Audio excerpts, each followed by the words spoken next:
Muy buenos días para todas y para todos. Aquí estamos iniciando nuestra nueva clase aquí en Curso Virtual de nuestro curso de género y sexualidad. Y bueno, vamos a analizar en la clase de hoy número 3 un texto sumamente interesante de Rossi Braidotti y vamos a atacar sobre todo el concepto de subjetividad nómade. Antes que nada, si escuchan una voz un poco distinta, tengo un gran resfrío, así que producto del invierno acá que vino un poco fuerte en Buenos Aires. Así que bueno, espero que no les moleste, pero estamos con estos temas. Eh, este texto es el libro que se llama Feminismo, Diferencia Sexual y Subjetividad Nómade. Obviamente yo después voy a marcarles cuáles son las partes, a mi juicio, centrales para analizar, digamos, en función también de los dos conceptos previos que vimos, ¿no? O sea, ¿por qué elegí esta autora y por qué vamos a pensar sobre todo un concepto, que es el concepto de subjetividad nómade? Porque está en relación con la noción de devenir mujer de Deleuze y Guattari que analizamos la clase pasada, ¿no? Que es una noción compleja, polémica, discutida. Es así que a partir de este texto de Braidotti y la próxima clase del texto de Judith Butler, vamos a analizar, o sea, vamos a analizar esa discusión, esa tensión que va a haber entre la noción de devenir mujer y la respuesta de Braidotti y luego la respuesta de Butler. La idea es que estas clases, así está articulado el programa, ¿no? Estén concatenadas de alguna manera para armar una discusión entre las autoras y los autores.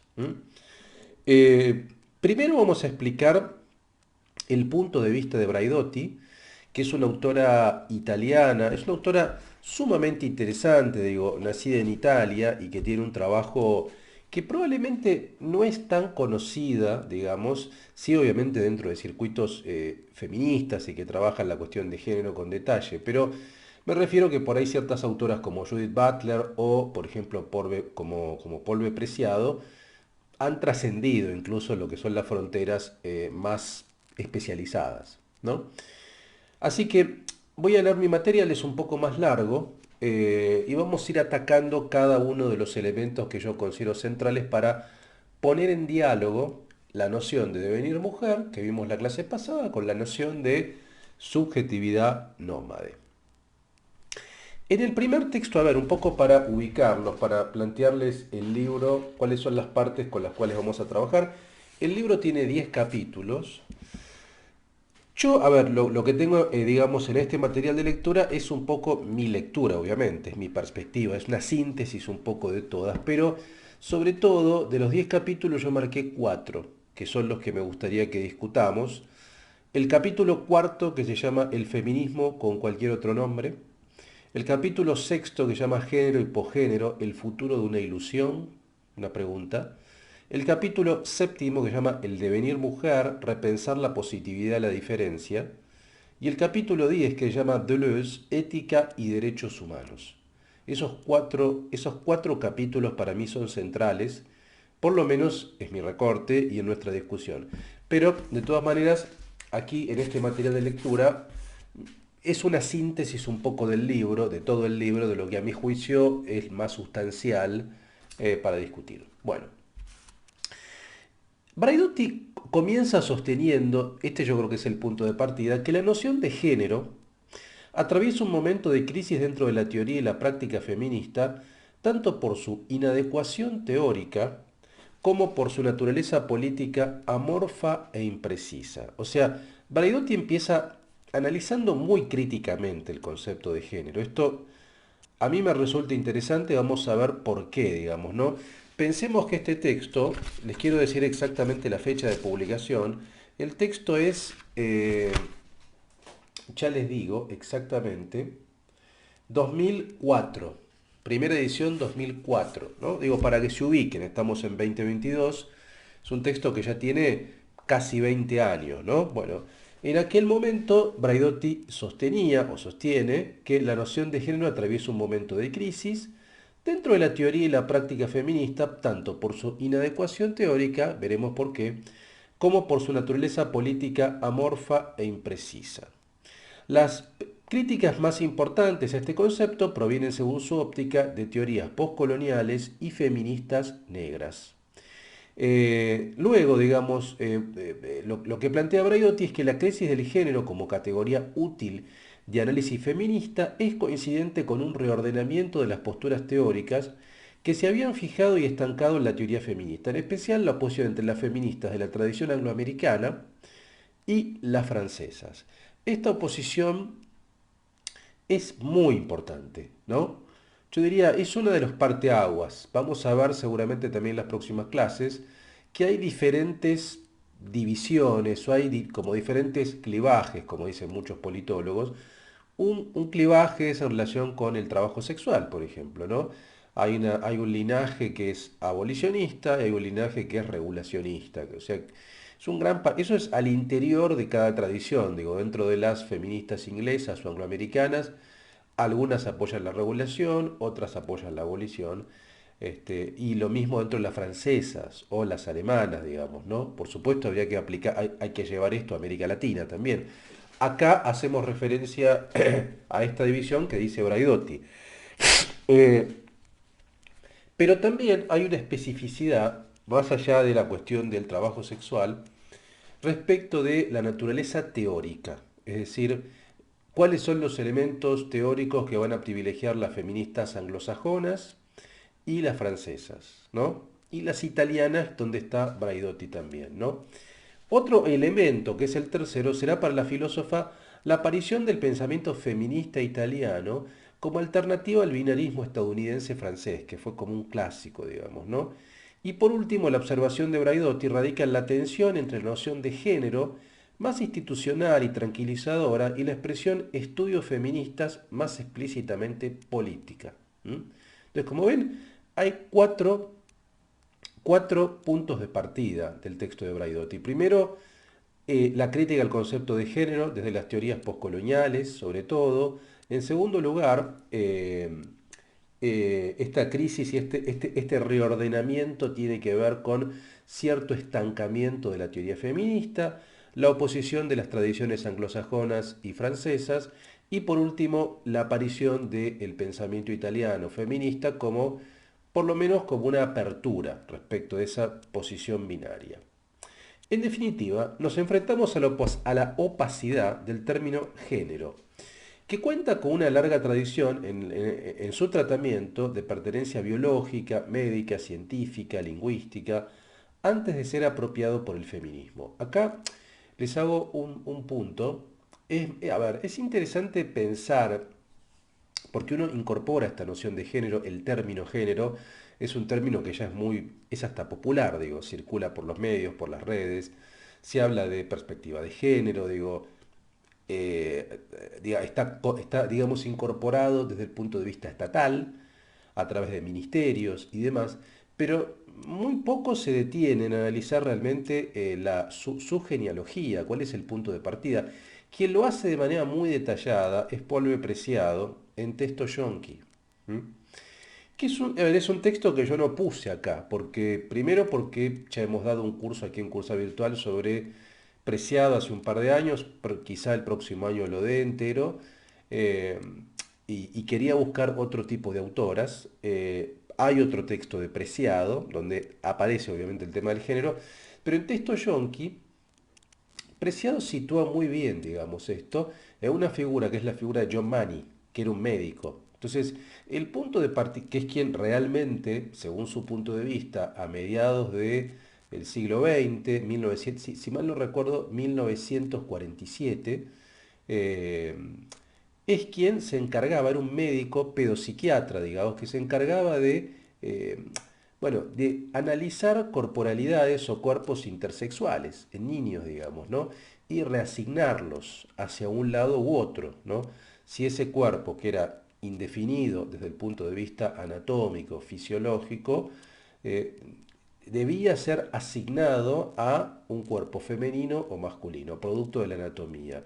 Y se hacían cirugías de reasignación de sexo. Bueno, y Mani precisamente es el que recurre a la noción de género como sexo psicológico, independientemente del sexo biológico o anatómico. Cuando hay un problema desde el punto de vista anatómico que, no es, que nos impide clasificar en función de un elemento heterocentrado o de un patrón heterocentrado o de una heteronorma, digamos, hay que reasignar ese cuerpo. Esos cuerpos que son como resistentes desde el punto de vista material deben ser forzosamente asignados mediante una cirugía de reasignación de sexo.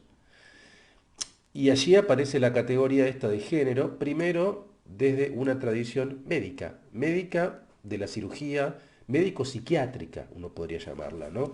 Entonces, hoy la noción de género es una noción que obviamente aparece sobre todo claramente, digamos, inserta en lo que tiene que ver con la teoría feminista, con los estudios de ciencias sociales, digamos, pero originariamente la categoría de género es una categoría médico-psiquiátrica y que de alguna manera tenía esta significación de sexo psicológico.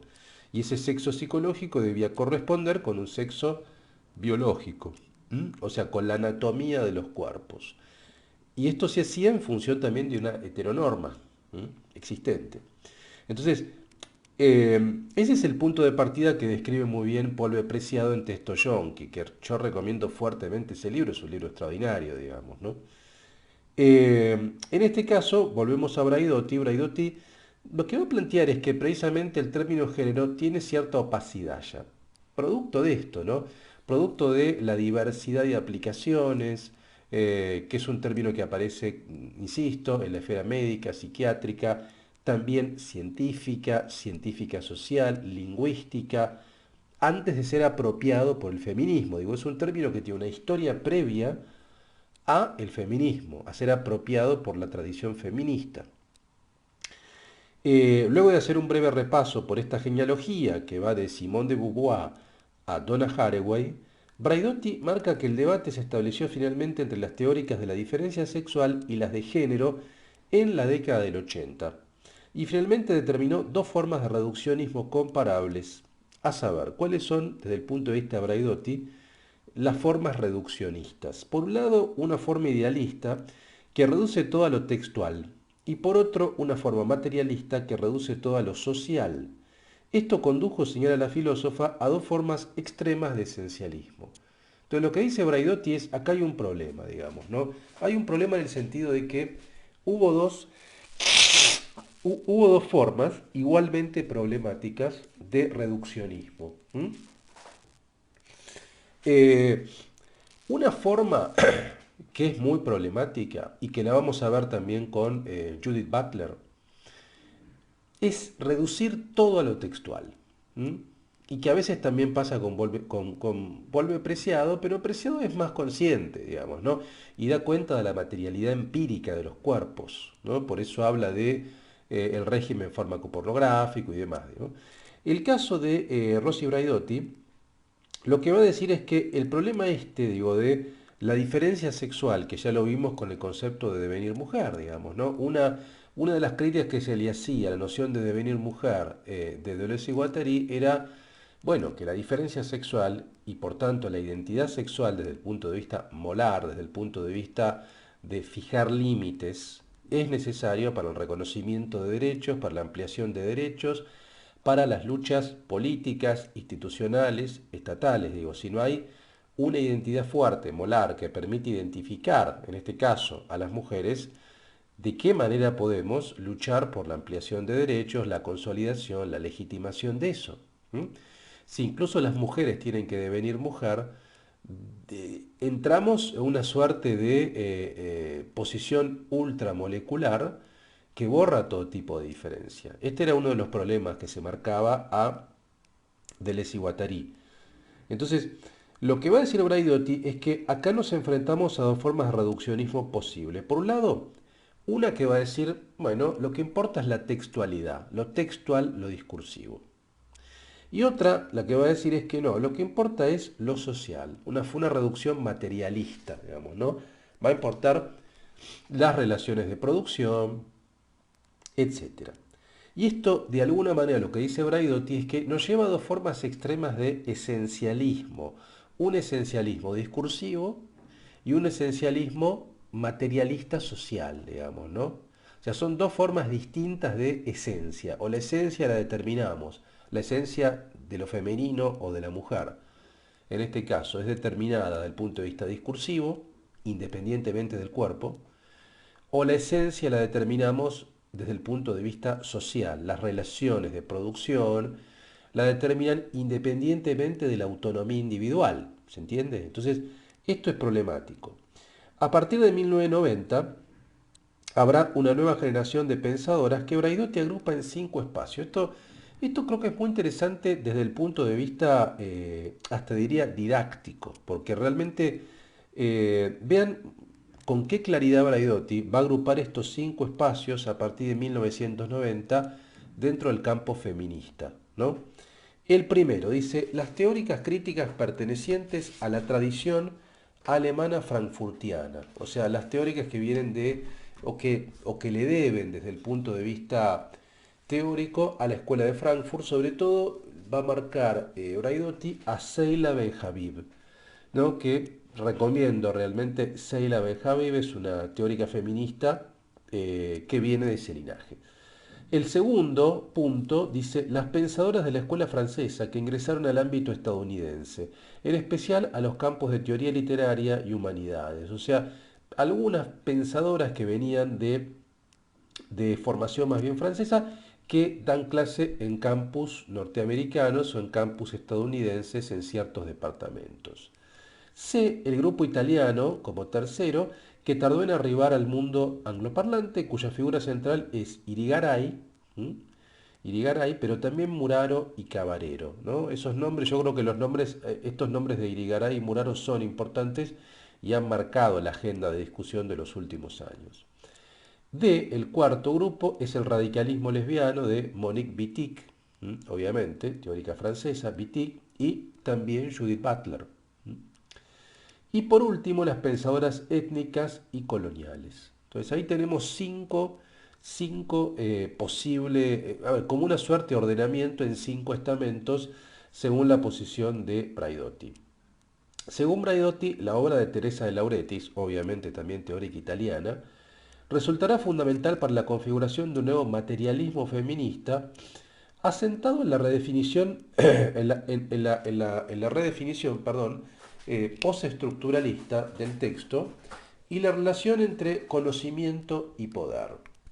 El corazón de la modificación en la noción de género implica discriminar dos niveles de este proceso de subjetivación. Por un lado, como proceso material y a la vez semiótico que define el sujeto a través de 5 números de variables. O sea, ¿cómo se define la subjetividad en función de lo marcado por Teresa de Lauretis? Bueno, ¿cuáles son esas variables? Bueno, variables de sexo, raza y edad.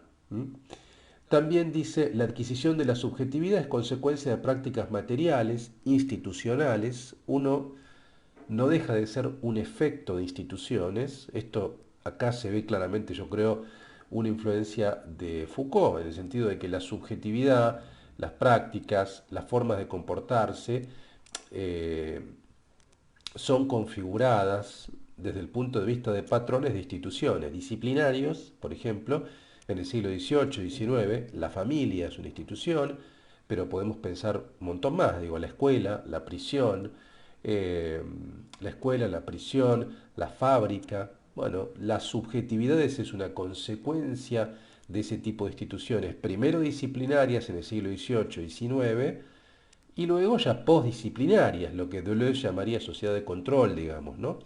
Entonces, eso también es importante, ¿no? Prácticas materiales que nos pautan cosas tan simples como cómo movernos, cómo caminar, cómo hablar, cómo relacionarnos. Efectivamente, nos disciplinan desde el punto de vista de la materialidad de los cuerpos, desde el punto de vista de las relaciones que establecemos entre nosotros y nosotras, digo. O sea, cómo se trata a un superior, cómo se seduce, cuáles son las pautas eh, de relación que hay entre jerarquías. Todo este tipo de cosas aparecen o son cuestiones que vienen desde el punto de vista institucional. Y por último también prácticas discursivas, simbólicas, o sea, de qué manera nos dirigimos a uno, de qué manera hablamos. En este sentido, Braidotti va a determinar la noción de género como ficción reguladora. Esta es la definición que da Braidotti. Dice, es una ficción reguladora el género. Es decir, es una actividad normativa que construye lo masculino, lo femenino, lo heterosexual, lo lesbiano, por ejemplo, ¿no?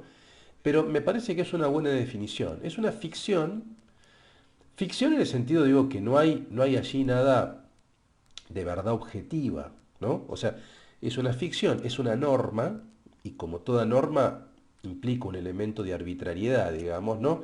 Reguladora, ¿m? que regula, bueno, que regula y que establece límites, ¿no? Que establece el límite entre lo masculino y lo femenino, por ejemplo. El género femenino y el género masculino, de alguna manera es eso, ¿no? Es marcar un límite, dónde comienza lo masculino y dónde comienza lo femenino.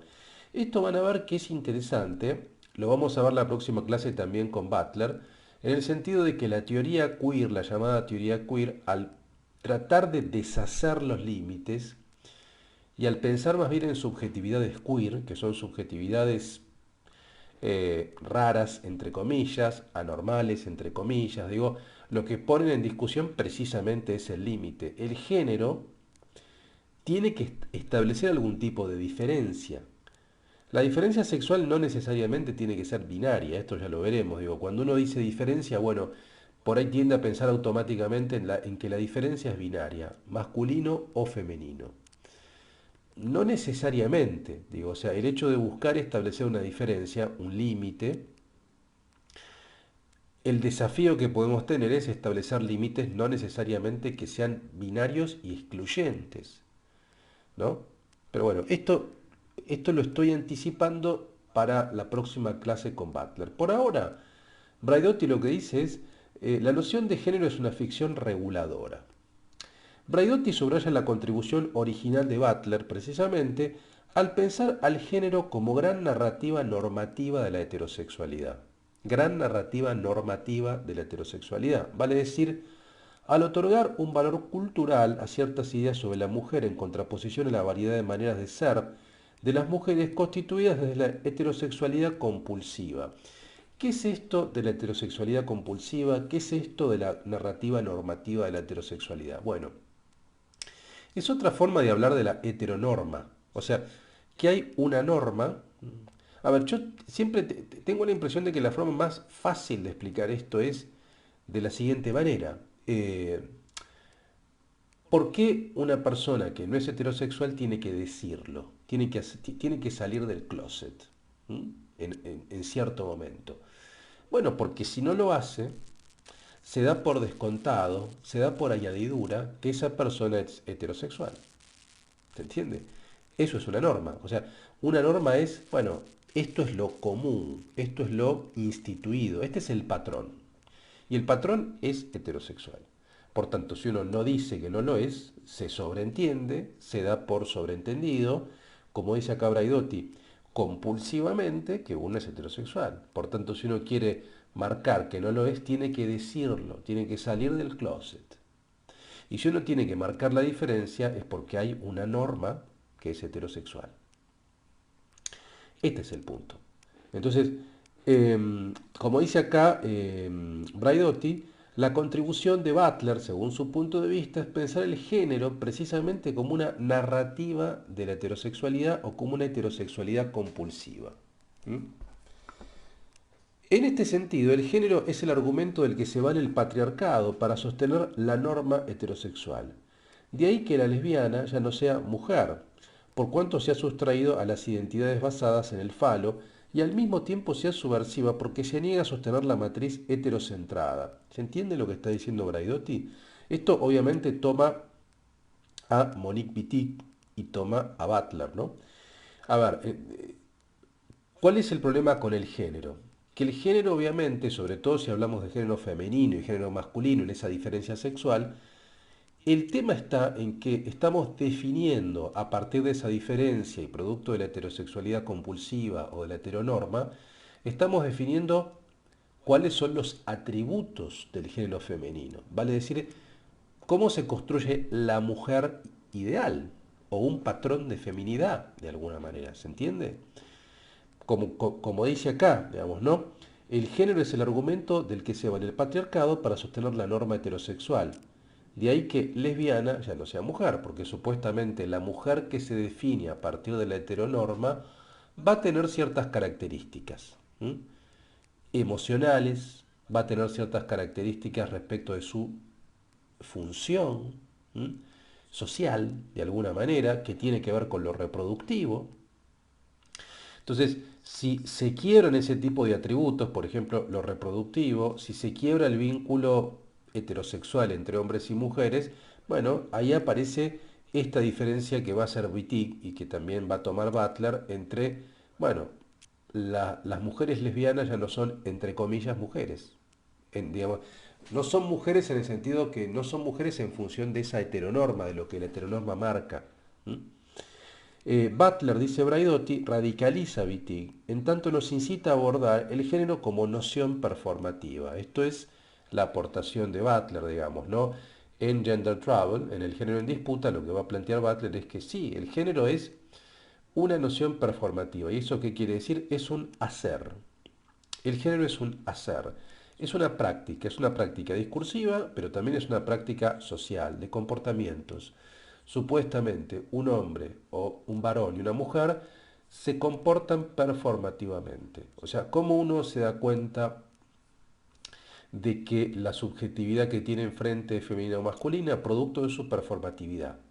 Camina de cierta manera, habla de cierta manera, se vincula y se relaciona de tal manera. Por eso el género en disputa comienza analizando a la comunidad trans. Ese es el punto de partida, ¿no? Y sobre todo ciertas películas de John Waters como, que tienen personajes como Divine, digamos, ¿no? Una drag queen. Entonces lo que plantea básicamente Butler es esta idea de que, bueno, el género ya, digamos, constituye incluso va más allá. Lo que dice Butler es que el género, en tanto performatividad, construye la sexualidad. O sea, es independiente ya absolutamente de la materialidad de los cuerpos, en tanto que define un comportamiento, define un vínculo relacional. Ahí vamos a ver más adelante que va a haber diferencias con Preciado. Preciado va a decir, bueno, pero la materialidad del cuerpo es importante, ¿no? Es importante la modificación de los cuerpos, por eso va a apelar a lo que llama Preciado la, digamos, principio autocobaya, o sea, la modificación que el propio Preciado hizo suministrándose testosterona o las cirugías de reasignación, o, bueno, ese elemento de la reconstrucción de la corporalidad desde el punto de vista voluntario es importante, cosa que Butler no piensa, en rigor de verdad. Piensa más bien la performatividad, la discursividad, pero no tanto la materialidad de los cuerpos. Entonces lo que está diciendo acá Braidotti es, bueno, que obviamente Butler radicaliza a Wittig, porque Wittig plantea esto, esta diferencia entre lesbiana y mujer, y Butler directamente lleva esto a la performatividad. O sea, lo femenino y lo masculino, pero sobre todo lo femenino, que es lo que piensa ella, es un asunto de performatividad. No tiene que ver, ojo, no es una performance, no es que es una actuación, que a veces este es un problema, una mala interpretación, porque uno diría, bueno, que es como una actriz, como un actor actúa. No, a ver, porque una performance es algo que está ceñido a un show, a un espectáculo, a un texto. La performatividad está inserta en la vida cotidiana y además es un proceso de devenir, es un hacer, hacerse. Y además hay otro elemento, que lo veremos la próxima clase, que tiene que ver con mi sexualidad, con lo que Butler llama mi sexualidad. Mi sexualidad nunca es mía solamente, siempre tiene que ver con el reconocimiento del otro. Entonces, por eso es una performatividad, porque la performatividad no existe si no hay una mirada por fuera. O sea, es el otro el que me tiene que reconocer como femenina o como masculino. ¿Mm? Eh, Sigamos, entonces, por otra parte, la filósofa también recupera la noción de cyborg, que veremos en este curso, de Donna Haraway. Entendida esta como una figura híbrida que mezcla lo humano y lo tecnológico, a fin de responder a la pregunta de cómo conciliar la especificidad histórica de las mujeres con la insistencia en construir nuevas configuraciones de la humanidad en su conjunto. La pregunta que subyace al planteo de Braidotti y que prosigue en el texto que analizaremos a continuación es cómo pensar el más allá del género. ¿Mm? ¿Cómo pensar un más allá del género? ¿Es posible pensar un más allá del género? ¿No es posible? ¿No? Este es el punto. Lo de Haraway lo dejo, tiene que ver porque Haraway lo que va a pensar es la reconfiguración de la subjetividad, ¿no? Y va a tomar la figura retórica, poética, literaria, de la ciencia ficción incluso, del cyborg, digamos, ¿no? Sigamos entonces con Braidotti. En su segundo texto, o en este texto que tomamos en consideración, Braidotti se centra en el concepto de Leuciano de devenir mujer a fin de problematizarlo. Veamos cómo Braidotti va a tomar este concepto de devenir mujer y lo va a analizar críticamente. En un primer lugar, nuestra autora considera que la filosofía materialista y vitalista de Deleuze es una herramienta útil para estipular una agenda feminista orientada a la afirmación y la subjetividad sustentable. O sea, de hecho Braidotti valora altamente la filosofía de Deleuze y se dice que Braidotti es una feminista deleuziana. Entonces, este es un punto de partida. Valora altamente el materialismo, el vitalismo, es decir, el acercamiento de Braidotti es un acercamiento positivo a la filosofía de Deleuze, ¿no? De la afirmación. En este sentido es que procura aplicar la lógica de los devenires deleuzianos al campo de género. Vale decir, la obra de Deleuze no se fundamenta de manera binaria en pares dicotómicos excluyentes. Esto de manera específica implica que no busca fundarse en una posición entre posiciones de sujeto masculino o femenino, sino más bien en una multiplicidad de subjetividades sexuadas. Recordemos la noción de devenir que le explicamos la clase pasada. Un devenir no es ir de un punto A un punto B. O sea, en un punto A estoy constituido de una manera y en un punto B termino siendo constituido de otra. Porque eso implicaría un comienzo molar y un fin molar. El devenir es un proceso de modificación permanente, es un proceso de agenciamiento, es un proceso de afectación mutua, que precisamente lo que da cuenta es que la molaridad es provisoria siempre, existe, pero es provisoria siempre, el límite existe, pero es provisorio y se puede transformar.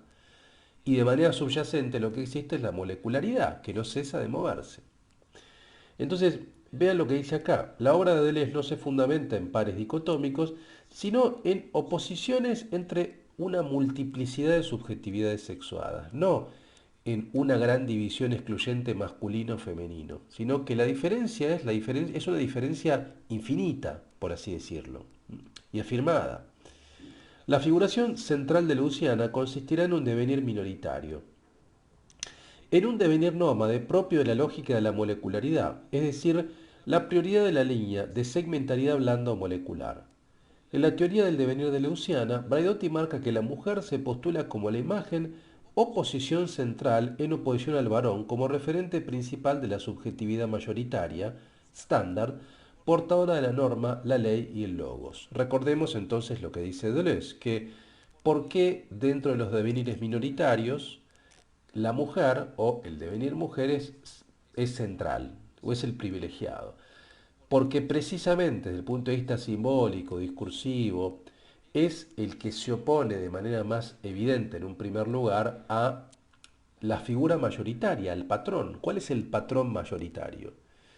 Bueno, precisamente una subjetividad masculina, productora, blanca, heterosexual, y quien opera como contraposición directa, como contrapoder, es la mujer, es el devenir mujer, que tiene otros atributos. Obviamente que tenemos otros devenires minoritarios, como el devenir animal, o como el devenir niño, ¿m? O como el devenir imperceptible, y muchos más. Ahora, la mujer es privilegiada precisamente porque en un marco binario es quien es la contrafuerza o el contrapoder a la figura dominante masculina. ¿M? Y esa subjetividad mayoritaria es la ley, es la norma, es el patrón. De este modo, Deleuze le asignará a la mujer la posición del otro. Esto implica, según Braidotti, que no existe un devenir menor del hombre, al mismo tiempo que el devenir mujer es una posición privilegiada para la conciencia de minoría de todos. O sea, de alguna manera, en tanto y en cuanto uno es minoría, hace causa común o se apoya en el devenir mujer. Todo tipo de minorías, todo tipo de minorías sexuales, obviamente, de la diversidad, lo que se podría llamar diversidad, pero también de minorías raciales, por ejemplo, o sea, o de otro tipo de minorías, ¿no? Entonces, habría una causa común tras la figura de la mujer allí. ¿M? Es importante señalar que Deleuze aclara y Braidotti deja en evidencia que el significante mujer, ¿no? Mujer, en el marco del proceso del devenir mujer, no alude, sin embargo, a mujeres empíricas, sino a posiciones topológicas. Esto lo dice Braidotti. O sea, es interesante esto, porque una pregunta que uno se podría hacer, y que se hace Braidotti, y que se hacen otras analistas de Deleuze, es, bueno, a ver, hay un fin loable en lo que hacen Deleuze y Guattari en la figura del devenir mujer. Está bien, es el devenir minoritario privilegiado, permite el devenir de todo tipo de subjetividad, pero hay un problema, porque, digamos, se está usando el término mujer. ¿A qué tipo de mujer nos referimos? ¿Cuáles son las características de esa mujer? Entonces acá lo que plantea Braidotti es que, bueno, el significante mujer acá no es que aluda a la diversidad de mujeres empíricas existentes, digamos, sino a una posición más bien topológica, a una posición discursiva, ¿no? A un recurso filosófico, teórico, que no deja de ser problemático, porque ese significante mujer es colocado como lo otro, ¿se entiende? Como lo otro. Entonces, lo que se pregunta Braidotti es, a ver, este tipo de construcción teórica solo pudo haber sido hecha por filósofos, Deleuze y Guattari en este caso, hombres, blancos, heterosexuales, que de alguna manera les guste más o menos, forman parte de la narrativa dominante, que ven en la mujer lo otro. ¿Se entiende lo que quiero decir? O sea, que ven en la mujer y en lo femenino lo otro, lo ajeno. ¿Qué pasa cuando una mujer piensa este concepto? ¿Cuál es la relación de las mujeres con el concepto de devenir mujer? Porque incluso Deleuze y Guattari dicen que las mujeres deben devenir mujer. ¿Cómo sería eso? Se tienen que romper con con un patrón. A ver, es claro también lo que plantean Deleuze y Guattari. O sea, ¿por qué? Porque hay un patrón mayoritario de mujer, establecido con ese patrón binario, digamos. La mujer como complemento del hombre, con la función reproductiva, digo, más emocional, digo, qué sé yo. Esos clichés, de alguna manera, que configuran una mujer molar. Y el devenir mujer tiene que romper también con eso. Por eso las mujeres tienen que devenir mujer. Yo creo que es loable lo que plantea Deleuze, pero es cierto también lo que se va a marcar y que va a marcar Braidotti es que, bueno, es problemático pensar este significante de mujer y la feminidad con lo otro absoluto. A ver, es lo otro respecto de una mirada masculina, pero respecto de una mirada femenina no es lo otro. ¿Se entiende? Es un poco problemático este concepto. Si les interesa, perdón, un punto, yo tengo escrito un paper, una intervención sobre la noción de devenir mujer y de homosexualidad molecular. Entonces, si me recuerdan, se los puedo subir al foro de la cursada y ahí trabajo con mucho detalle esto, ¿no? Trato de problematizarlo, cómo Deleuze singulariza esta cuestión, o sea, quizá pueda sumar, yo creo. Así que se los puedo sumar. Sigamos, en consecuencia, si la visión mayoritaria implica asumir la lógica varonil, sedentaria y molar, por el contrario, la mujer opera en resistencia a esta determinación, femenina, nómade y molecular. En otras palabras, el devenir mujer provoca la deconstrucción de la identidad fálica debido a razones culturales, históricas y no a razones biológicas esencialistas. O sea, de alguna manera el devenir mujer en tanto devenir minoritario privilegiado, insisto, no se apoya tanto en la mujer empírica, sino más bien en una suerte de construcción o de crítica de la identidad fálica mayoritaria, desde una posición nómade. Por eso Braidotti va a hablar de subjetividad nómade, porque la feminidad, de alguna manera, o este devenir mujer, sería una subjetividad en movimiento, molecular. ¿Mm? Este horizonte nómade e intensivo implica para la filósofa una subjetividad situada más allá del género. ¿Y qué quiere decir con más allá del género? No dualista. O sea, romper con el dualismo. Romper con el dualismo que determina a la mujer en términos molares. O sea, la mujer con determinadas características, ¿se entiende? O sea, que rompe con este patrón, digamos, heterocentrado que fija que lo masculino es lo dominante, que lo femenino es complementario y que fija atributos y características de lo masculino versus lo femenino. Bueno, precisamente, eh, lo que busca ella es plantear una subjetividad nómade más allá del género heterocentrado. Es decir, no dualista, múltiple, interconectada, no dialéctica, en constante flujo. Sin embargo, Braidotti manifiesta cierta irritación o resistencia a descomponer el sujeto mujer al interior de una serie de procesos transformadores en el marco de un devenir generalizado que puede caer en elidir o borrar la necesidad de cierta molaridad femenina en términos de luchas de derechos, que es un poco, esta es la tensión problemática. Según Braidotti, lo objetable que Deleuze encuentra en la teoría feminista es perpetuar el pensamiento reactivo, molar o mayoritario.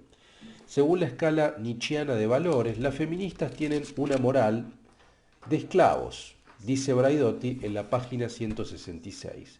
En otros términos, las mujeres pueden ser sujetos revolucionarios solo en la medida en que desarrollen una conciencia que no sea específicamente femenina, vale decir, disolviendo la mujer, entre comillas, en las fuerzas que la estructuran.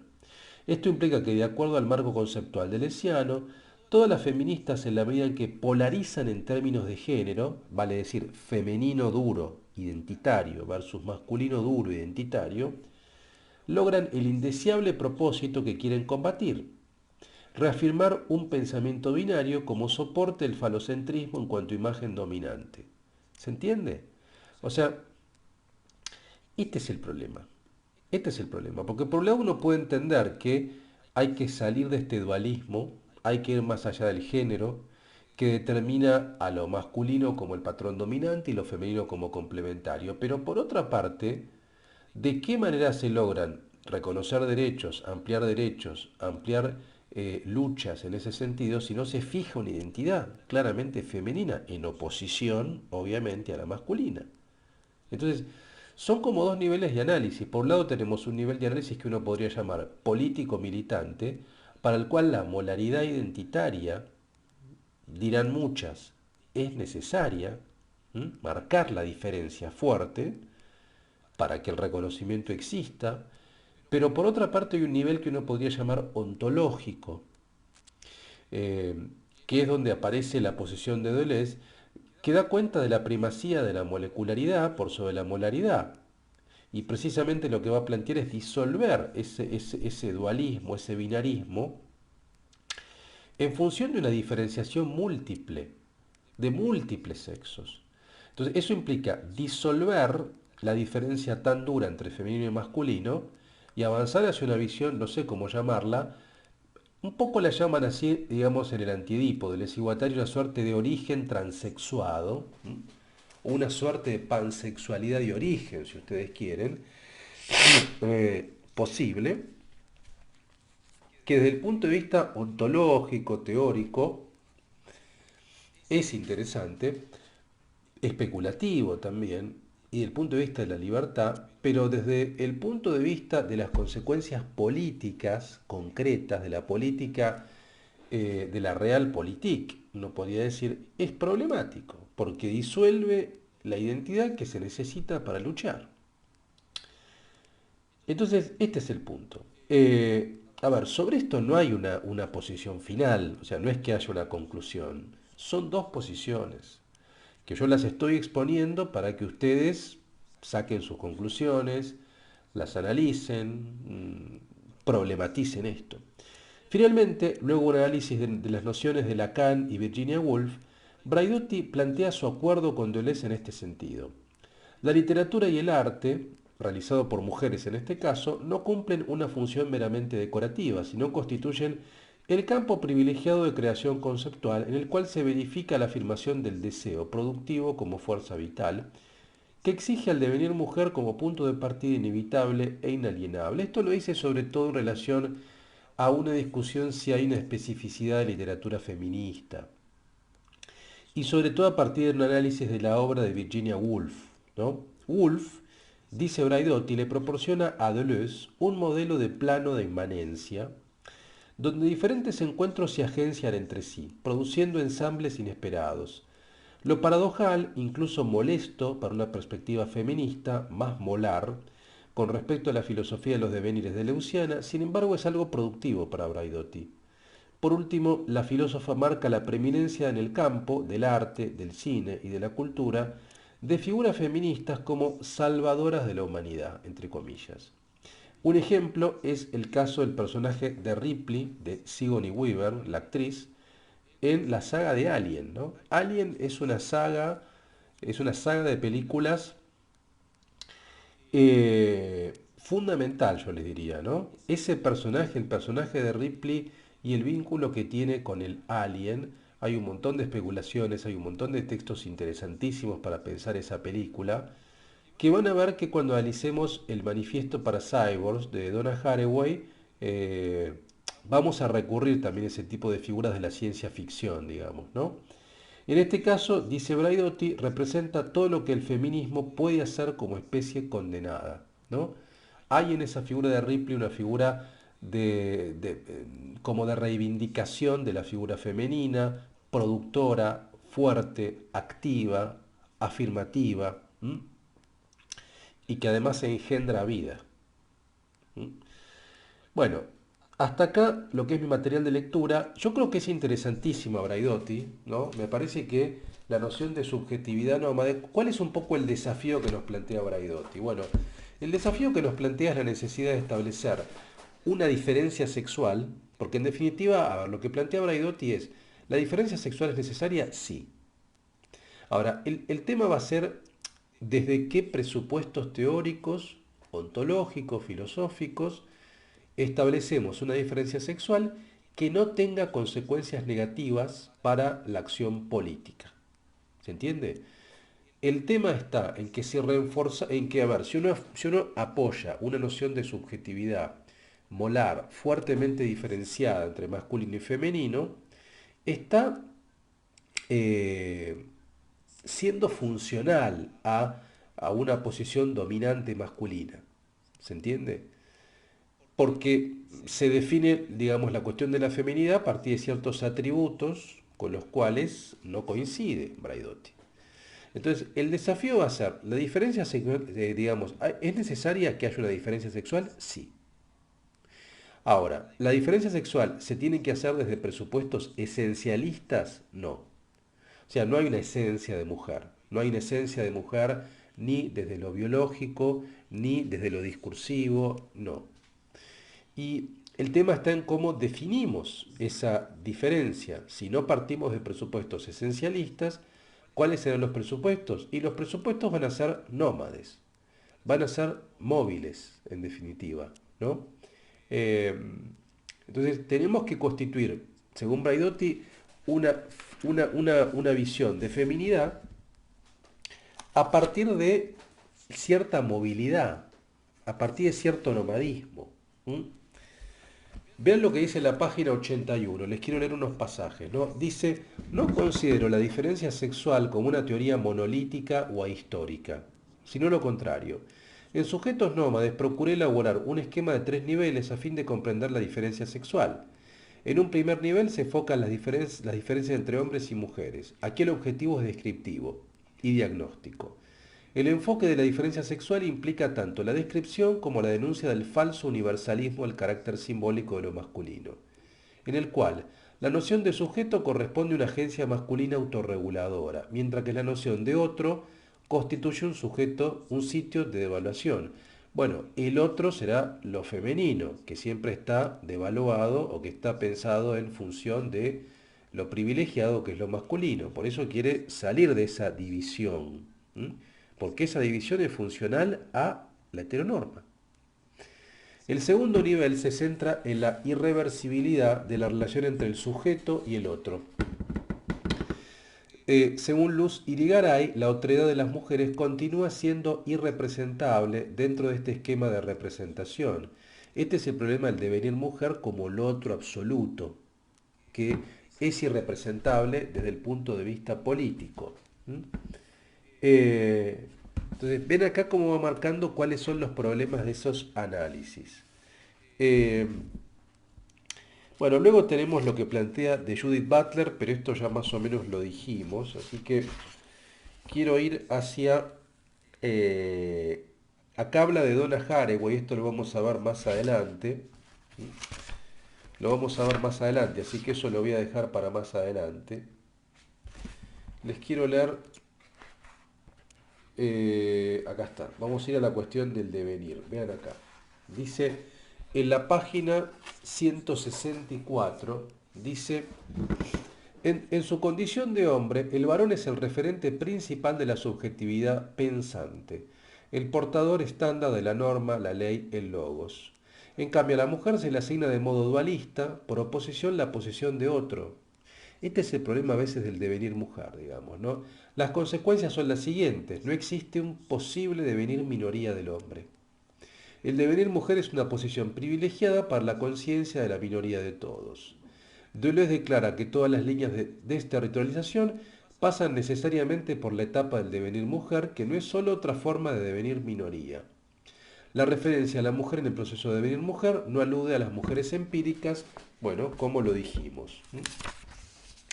Eh, Vean lo que dice acá, más adelante en la página 166, dice, en última instancia, para Deleuze, lo objetable de la teoría feminista es perpetuar este movimiento reactivo, molar y mayoritario.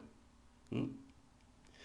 De ahí que las mujeres puedan ser revolucionarias si en su devenir contribuyen a construir, social y teóricamente una mujer no edípica, liberando las múltiples posibilidades del deseo entendido como positividad y afirmación.